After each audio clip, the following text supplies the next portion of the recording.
Friday night in the nation's capital, the Wizards taking on the visiting Orlando Magic. And if you were watching this game, you saw Corey Kispert put on an absolute clinic from behind the arc, knocking down 6 threes in the first half, finished with 9 of them. But albeit in a loss against the Magic, the final score 116 to 109. The Wizards now looking forward to Sunday's matchup against the New York Knicks in the Big Apple. But we've got a lot to break down here on this show. So let me invite you into Wizards Postgame Live. Wes Hall here with Chase Hughes, Chris, Drew, and Megan will be joining us momentarily. A lot to discuss in this one because the first 3 quarters were pretty nice, and then the fourth quarter happened, but that's me. Chase, what say you about what you saw? Yeah, I thought we were going to be talking about a win. Yeah. But then the fourth quarter happened, and the Wizards' offense went ice cold.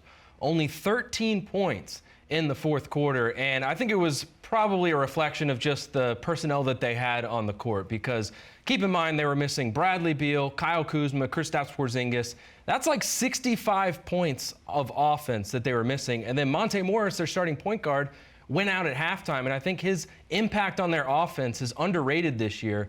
They score 8 more points per 100 possessions with him on the court. It's the best differential on the team.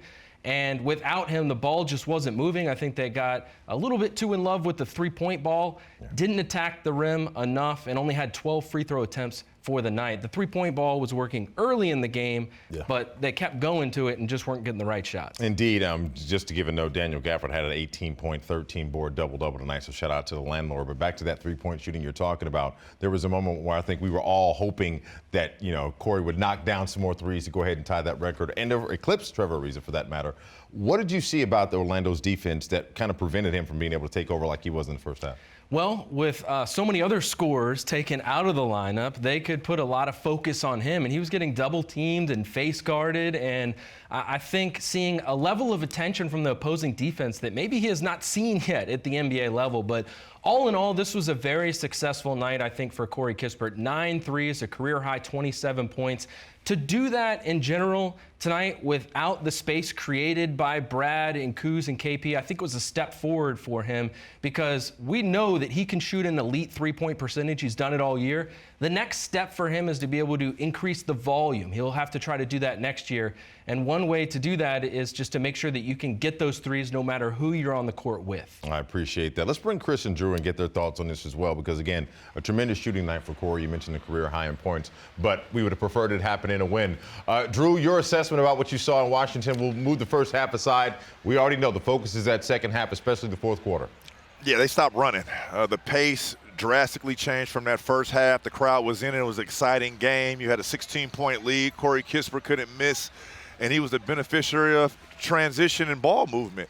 Once the Wizards in the second half game got a little closer and they started looking at Coach Wes for guidance, I think that's where they start playing in the hands of the Orlando Magic and that scheme and that second half adjustment on Corey Kispert.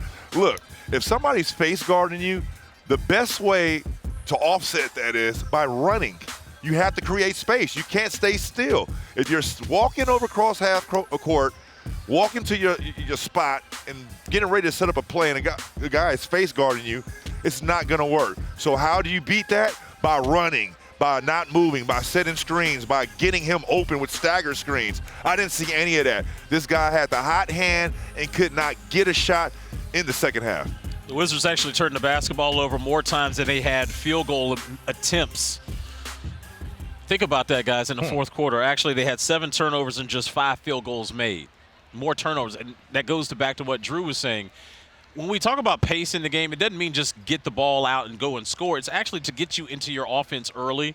And to go back to what Drew was saying, being face guarded, we've seen Bradley Beal be face guarded a lot. Ask Nick Nurse about that. But the best way to counteract that, again, like Drew said, is, man, get out and run. But Washington did such a great job in the first 3 quarters, and I think what Corey Kispert did tonight was just prove once again he needs more shot attempts.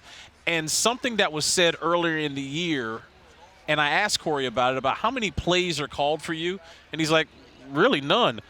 Tonight's game proves to me that he should have some plays called for him. Yeah. And they don't have to be really exotic plays. It could be just some kind of down screen or some floppy. You know, Bradley Beal used to run this play called floppy when John Wall was here, where he would just come off a screen, catch and shoot. Corey Kispert and his ability to shoot threes is not just catch and shoots. He can do a 1 dribble pull-up, 2 dribble pull-up. He can come off of any kind of action and score these threes. So tonight was a revelation for me in terms of what he can do from the three-point line.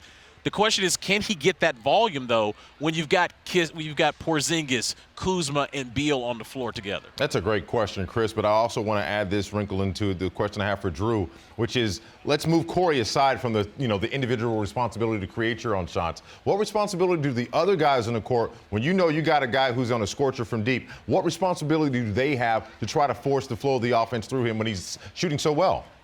Be a star in your role. Know what you can do. Daniel Gafford impact this game with your tenacity on the defensive end, blocking shots, rebounding the ball, and then going down there and being a at the rim. You know what I mean? So being a star in your role. Denny Avdia, you didn't score the ball tonight, Will, but don't forget what you are. You're a defender. Paolo Banchero can't come in here.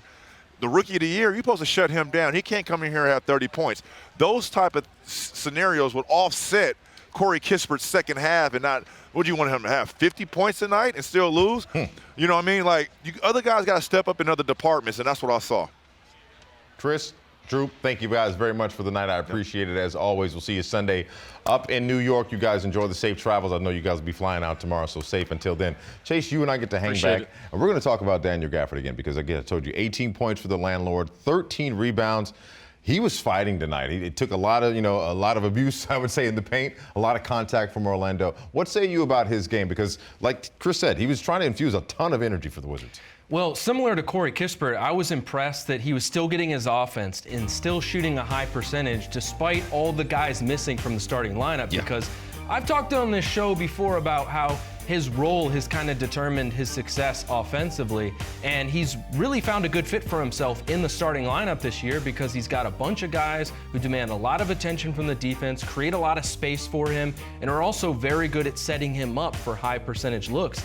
But you remove Beal, Kuz, KP from the lineup, even Monte Morris, take him out in the second half, and Daniel Gafford was still making a big impact offensively. So I saw some growth from him this year, and I thought Chris and Drew made a great point during the game that, think about if he did not get that contract extension. He'd be going into the summer as a potential free agent, and right now with how well he's played this year, that looks like a really smart move for the Wizards. Indeed it does. I want to bring in Megan McPeak to join the conversation as well, but I'm going to ask her about someone else who had a 21-point night and 9 rebounds. DeLon Wright in his performance tonight. Megan, what say you about him in the tandem in the backcourt, knowing that Monte was only with him for half the game tonight?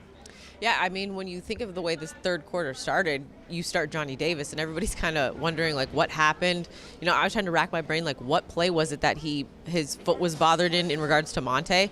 Couldn't remember where it was, couldn't figure out where it was. Either way, those guys were ready to play, and at the end of the day, from tip-off, those guys were ready to play tonight, especially when you think of the fact that DeLon has kind of been in and out of the starting lineup. He's come off the bench, he's started, he's been asked to do many things, and he hasn't wavered. He has not blinked. He's taken each challenge on the chin, and he's been professional with it. And I thought the way that he played tonight, aside from that second half when the shots just weren't falling really for anyone, it's tough. But you look at how effective he was, and I thought he attacked the paint very well. I thought he tried to play downhill as much as possible because that's usually where he can thrive a lot, when he can utilize his speed, his athleticism, and his length. Because on the offensive end, depending on the type of guard you are, you can utilize your length. He is a very long guard, so it works to his benefit on the defensive end, but it also can work to his benefit offensively. And I thought tonight we have seen why it can work to his benefit, because he can slink through,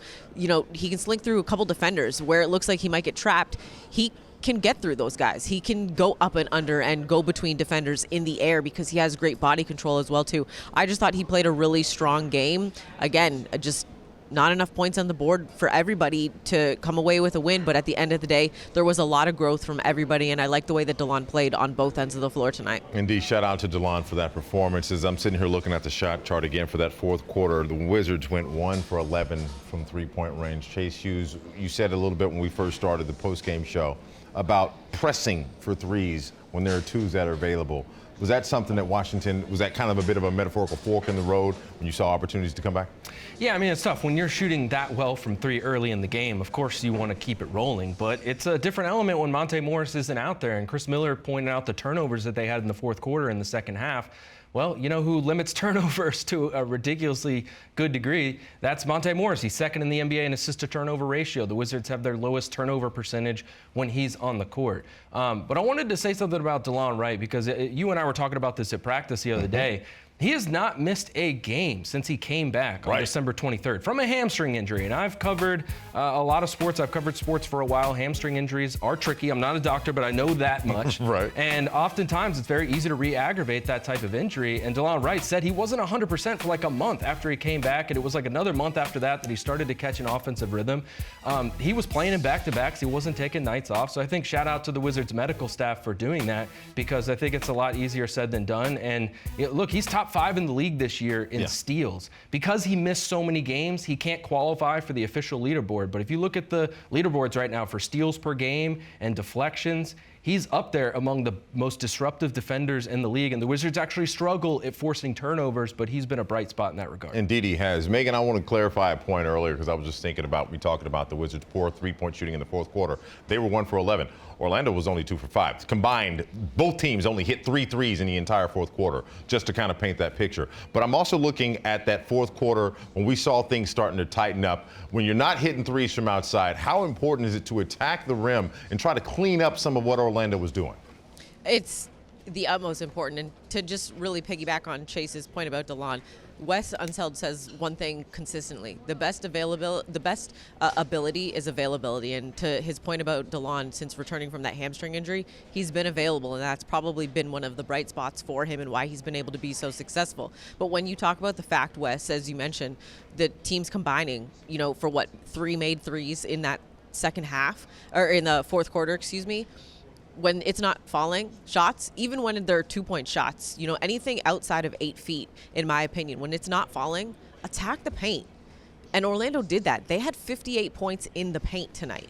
58 for a very young team. So when the shot is not falling from the perimeter, whether that's 8 feet, whether that's 15 feet, whether that's 22, 24 feet, at the end of the day, that's basketball 101. You attack the paint. You start to attack. You try to get downhill. You try to put the defense on their heels, and you try to force the officials to make the call. And that was something that Wes said before the game. One of his things from this rematch, going back to the game last week with Orlando, is when we have to play them in the half-court set and their defense is set, we struggled against them, and we saw that tonight in the second half specifically. Indeed, I appreciate that, Megan. Chase, just to remind people of how many points between Kuz, Beal, and Porzingis were not on the court tonight? About 65. Okay, 65, just to put that, and I'll even take Brad and Kuz out of it, because Porzingis played the last game, and he put up tremendous numbers against Boston. I think he had 32 points. So just to kind of paint a picture of exactly who we were facing on the court and who we were without. But Megan and Chase don't move. Coming up on the other side, we've got head coach Wes Unseld Jr. at the post-game podium. Daniel Gafford with some rather acrobatic work around the rim. Had to put a smile on our face, but unfortunately in a loss. We'll continue the post-game back in a minute.